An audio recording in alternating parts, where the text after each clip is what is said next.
Hi, I'm Sasha, and I just recently been discharged from hospital, psychiatric ward, and I'm making this video on awareness of Cheadle Royal Hospital because it is disgusting. The way they treat their patients is actually vile in the adolescent. I've heard many things about adult wards there, but my awareness thing is going to be on the CAMHS side of things because I want people to know my story, and I want people to know about Cheadle Royal and why never go there. I remember I was in a CAMHS unit in Chester and I was sat watching a film with my friend, and I got took out of the room and said I'm getting moved to PICU, which is a psychiatric intensive care unit, and from where I'm from, the closest one was Manchester Cheadle Royal. Now, I was absolutely terrified at this point. My mum had just turned up for a visit. She wasn't aware that I was going.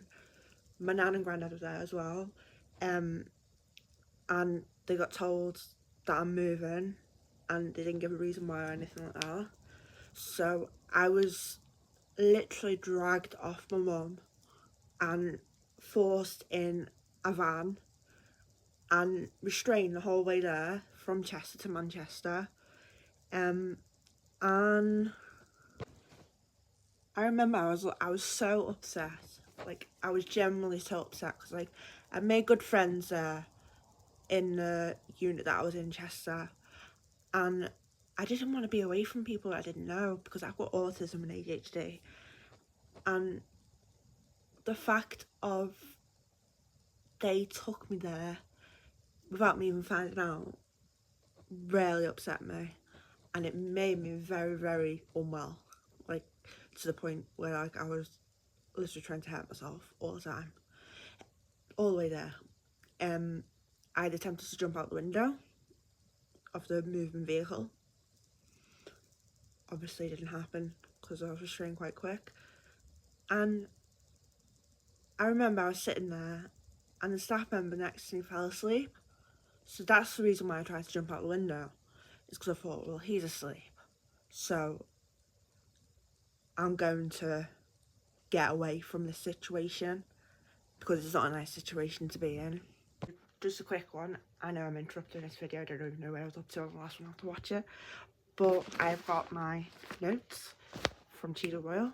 I've only got one file because the other ones have been burned. Because they're not very nice notes to look back on, to be honest. But it helps me explain situations to you guys.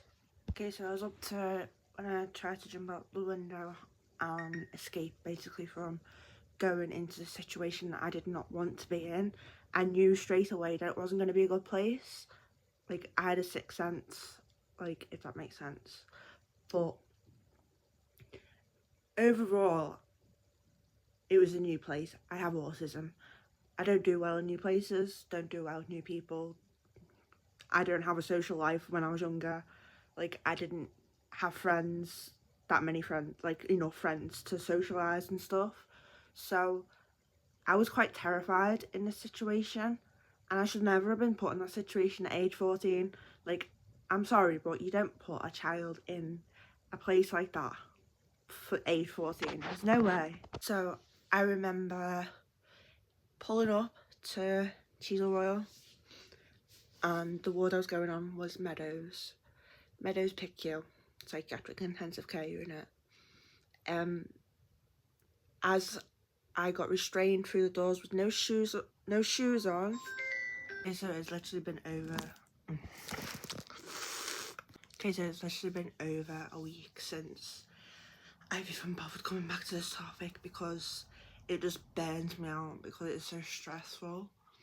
And like, as much as I want to share my story, there's quite a lot of bad things that have happened there. So yeah, this video is probably gonna be done over the space of, I don't know how long, weeks, months, I'm not sure. So okay, so I got up to the part of getting to the entrance with no shoes on, just socks. Okay, so I got up to the bit where I'd just arrived at Cheadle Royal. I had no shoes on, I just had socks on. I remember it was very wet outside and I had soaking wet socks. It was freezing, it was in the middle of winter. So I had got up the stairs, because there's stairs going up to the thing, and a lift you can't use from the I can't remember if you could use it from the outside or not. I can't remember. But I remember them pressing the buzzer and being like, we've got Sasha. They answered the door. They took me straight through into room 3. I was sat on the bed with one of the support workers from the CAMS ward I was in Chester, and I remember them saying, you'll only be here for up to 6 weeks, it's just so you can get better. It'll help, it'll do you good, just get well, and then you'll be back with us, and then you can go home. So as I got in, I remember sitting on the end of the bed crying, visibly upset, and I had about 6 staff come in after the staff from Mills psych ward had come and left. And these 6 staff members, including males, come into my room, gave me this outfit to wear, which I didn't know at the time was anti-rip clothing. I'd never come across anything like that.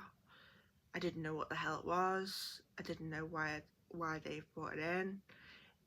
Basically, they told me to strip off in front of them, jump up and down so they knew I had nothing on me. And this was all why males were in the room. And they literally stood there and watched me naked. I am a 14-year-old child and I was naked in front of staff. Like, I don't mind the females because that's normal, but when there's males in the room, it's just, no, it's not right. So at this point they told me to put anti-rip on.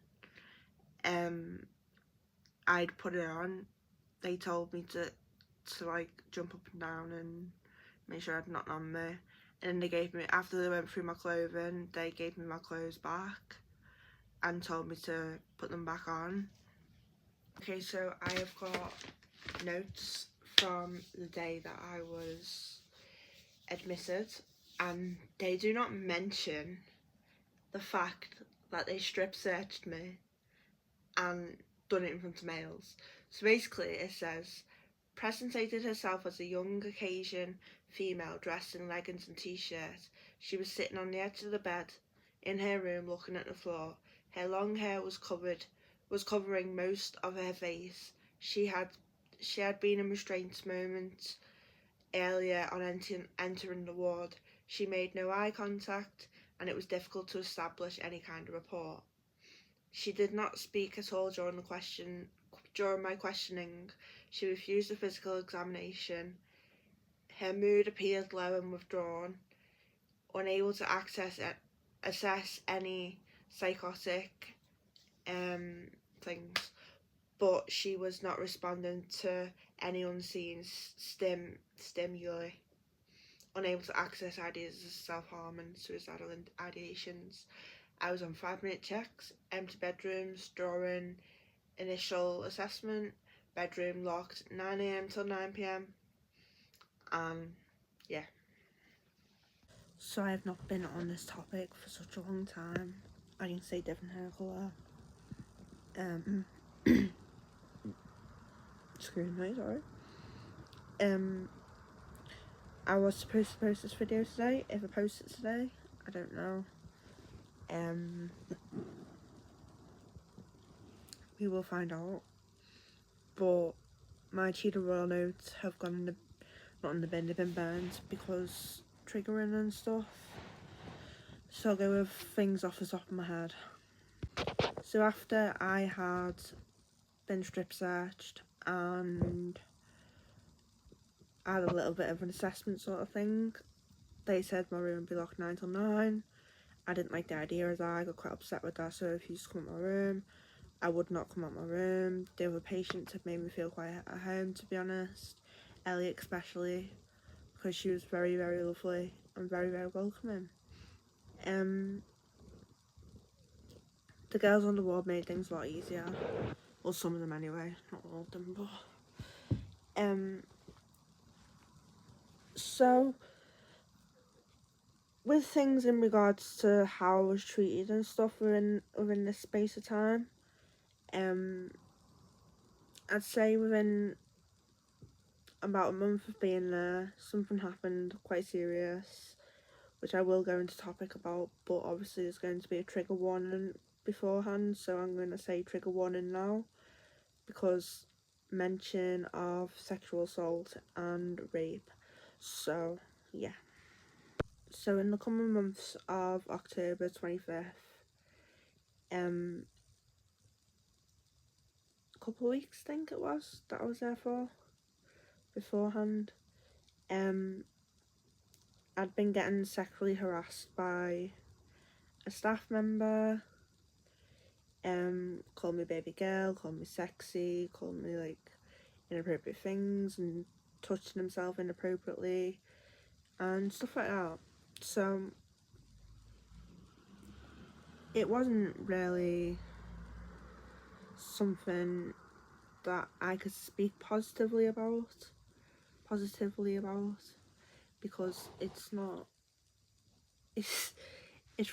not a topic that I really wish to talk about, but I will talk about it to raise awareness to others, because that's more important than anything else. So obviously I was being sexually harassed by a staff member, and I didn't know what to do. I tried reaching out to staff, but they would never listen. They would never like take things seriously. They'd just be like, oh, she's making false allegations again and again. Like, they did not listen. They didn't care. Like, they didn't care. And that's the sad thing about it. And on the 25th of October, I got raped by a staff member called Solomon Iziliak. And to say the least, it was very traumatic. Very traumatic. And it's very hard to talk about. I had warned these staff members that this was going to happen because of what he was saying to me. Did they listen? No. They didn't. They literally like accused me of making false allegations, and then when it happened and I told someone about it, they laughed in my face and said, oh, don't be daft, that wouldn't happen here. And then got Solomon in the room and said, did you do this to Sasha? He went, no, I would never do something like that, I'm professional. And I sat there and thought, you seriously just said that? And then the pair of them, the two staff members, laughed it off with each other. Like, they laughed it off with each other like it was nothing. Like, such a serious allegation that could have prevented a lot of things, and they laughed it off. Now, you can't write it, like, honestly. Why would you write something off like that to someone that says so serious? It needs investigating. Like, you don't just sit there and laugh about something like that. It's just wrong. It just goes to show you how uneducated people are. So obviously, with that being said, my trust in the staff and the place altogether just gone out the window. And I guess they probably felt the same way towards me because false allegations. But little did they know what was coming. after all that had happened, Solomon had continued to be inappropriate by touching himself and flashing himself and stuff like that. It continued on for a good few months until he had left Meadows and went to another ward, but then he come back, but nothing else happened after that. But anyway, I get off that topic now because it's triggering. But overall, things went great with my mental health and my physical health, because I developed an eating disorder while I was in Cheadle, and I lost a lot of weight, and they didn't intervene until I was on death's door. Like, literally, like, they did not give two about anything, like, to do with eating. Like, they would, like, every so often they'd hold me down and NG feed me. They would put glucose gel in my gums under restraint. They would just use their force against me. Like, bearing in mind, like, I was very frail, and obviously with having an eating disorder, I didn't have much strength, and it was just really hard overall. And they still used their strength and left bruises on me, like I don't know what. And when my mum pulled them up about the bruises on me, they said, oh well, she's got an eating disorder, she's fragile. And it's like, well, if she literally I could not put up that much of a fight to get bruises like that. So they were physically holding me down. And also, let's not forget the fact that they used a beanbag and sat on top of the beanbag while you were under the beanbag on restraint. Like, you couldn't breathe anyway, and then bloody beanbag on you. Doesn't make sense. Like, honestly though, like, you think about it, like, someone who's got an eating disorder, very underweight, they're not going to have much strength at all to even put up a fight. Oh, God help me, I did put up a fight, but I'm not that strong because I had an eating disorder. So, doesn't make sense. I was left with bruises all over me, head to toe. I was left to bang my head for hours on end. I was left to self-harm, severity, quite badly.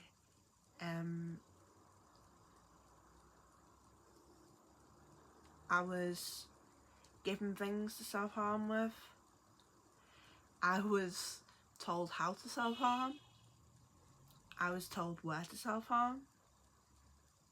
I was told very unhelpful things, including my eating disorder. Told to starve myself for a few more days and see how much weight I lose. Saying that I'm fat, calling me ugly and fat, and look at the rolls on you and all this. Now, bearing in mind I was only 37 kilograms at this point, so very skinny, very frail. There's no rolls on me. Not like now, when I've got 20 rolls. But yeah, so it was not a helpful place. It was not. And to know that I wasn't the only victim of Solomon, and I know quite a few people who haven't come forward of what happened to them with him, but I just hope and pray one day if we do have the courage to talk about it and report it, because it needs doing. Like, I've reported mine now, and it's been dealt with, it's been to court, he's been sent down. But what can you do in them situations? Like, if you aren't ready to talk about it, then you're not ready to talk about it, fair enough. But what I do say is, please work your hardest just to recover for yourself, because you are loved, you are meant for this world. Don't let some horrible person bring you down to a point where you feel like you've got no self-worth. Like, because you are beautiful. Beautiful. Like, honestly.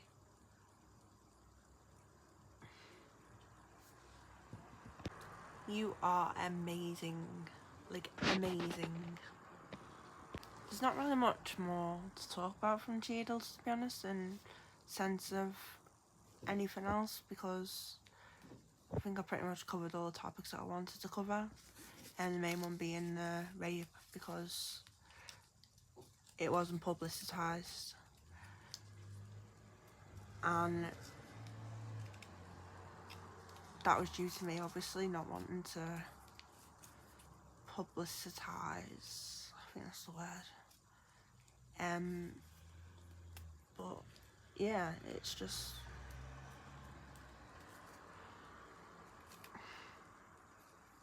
it's a hard one. But yeah, I hope you're all well. Please share this video and get it out there. Comment below, leave a like, and support. Thank you.